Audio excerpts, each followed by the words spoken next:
अस्सलाम वालेकुम। कैसे हैं आप सब? अच्छे हैं ना? अल्लाह हमेशा आप सबों को अच्छा और खुश रखे, और किसी की कोई तकलीफ हो तो अल्लाह अपनी रहमतों से उन तकलीफों को ख़त्म करे और हर घर को आबाद करे। आमीन या रब्बुल आलमीन।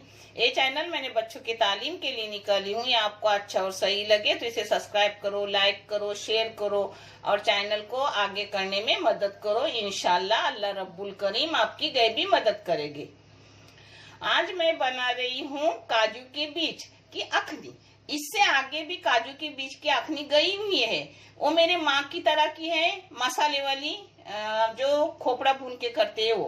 और ये मेरे अपनी तरीके से है नारियल के दूध की। आप देखो, आपको जो भी अच्छी लगे उसे अपनाओ। दोनों का टेस्ट अलग अलग भी है मगर बेहतरीन है अल्हम्दुलिल्लाह। एक काजू के बीज है अल्हम्दुलिल्लाह।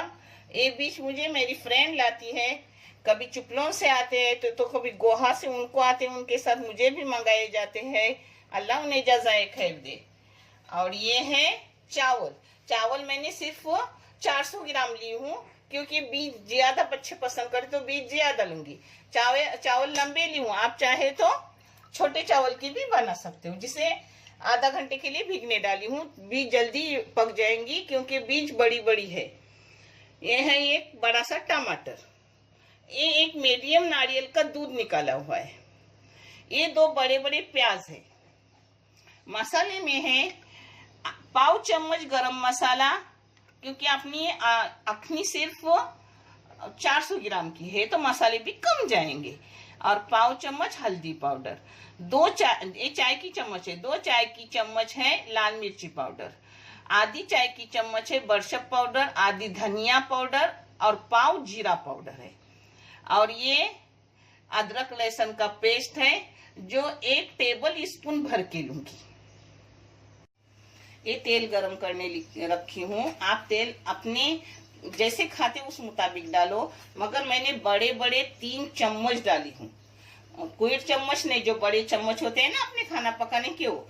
और ये है 1 दालचीनी का टुकड़ा, 4 काली मिर्ची, 4 लौंग और 3 इलायची, जिसको पहले मैंने तेल में डाली। उसके साथ साथ ही प्याज डाल रही हूँ। प्याज को मैं सुनहरी रंग आने तक भूनूंगी, यानी हल्का हल्का सुनहरी। फिर आगे का मैं आपको दिखा दूँ। अपने प्याज का कलर गुलाबी हो गया। अब इसमें जा रहा है 1 टेबल स्पून अदरक लहसुन का पेस्ट। इसको थोड़ा भूनूंगी। इसके बाद इसमें मसाले डाल रही हूँ। इसमें जाएंगे अपने आप सब मसाले डालते वक्त तो थोड़ा बारीक गैस करने के, यानी अपने मसाले जलते नहीं, सिर्फ भूनने के लिए डालने की, जलाने के लिए नहीं। इसमें डाल रही हूँ टमाटर। मसाले भी भून गए, अदरक लहसुन का पेस्ट भी भून गया, टमाटर भी नरम हो गया। अब इसमें जा रहा है अपने काजू के बीज, मेन चीज। इसी से तो पुलाव बनेगा।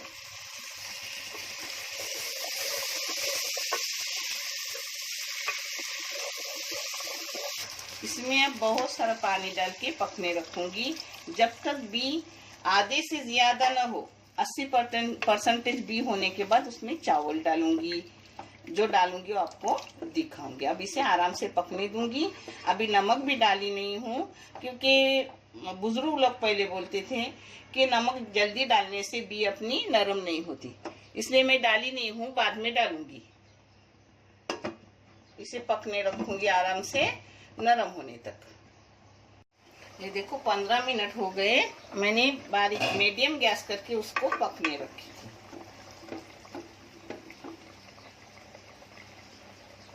ये देखो अपने 80% बीज हो गई। अब बाकी की अपने हो जाएगी चावल में। तो पहले मैं दूध डाल रही हूँ। ये दूध सारा गया, 1 मीडियम नारियल का। इसमें नमक गया हस्बे जायका। फिर मैं आपको बता रही हूँ कि 1 चाय की चम्मच भर के नमक डाला। अब इसमें चावल जा रहे हैं।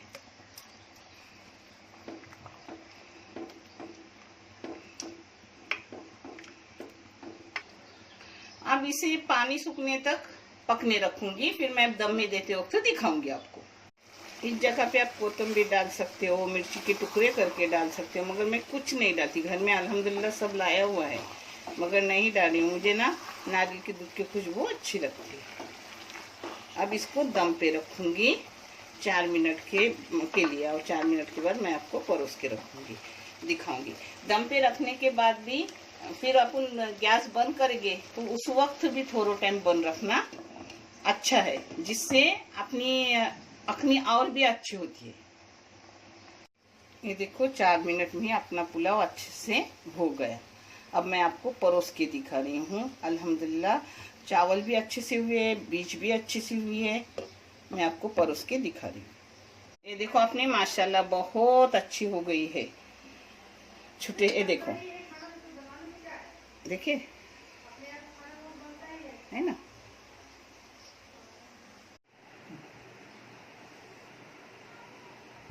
ये देखो मैंने पुलाव बनाई बीज का, काजू के बीज का पुलाव। एक खास मैंने हिना के माँ के लिए बनाई हूँ। आप देखो आपको कैसा लगे। मेरे अपने तरीके का है और मेरी माँ के तरीके का मैंने अगले साल डाल दी थी, वो भी आप देख लो। वो भुने हुए खोपड़े का है और एक खोपड़े के दूध का है। अल्हम्दुलिल्लाह दोनों का टेस्ट अलग अलग है, मगर दोनों बेहतरीन पुलाव है।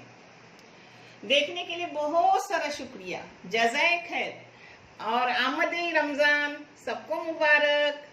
अल्लाह आफियत से सबका रमजान होवे, हर घर में खुशियां हो, हर घर आबाद रहे। आमीन या रब्बुल आलमीन। अल्लाह हाफिज।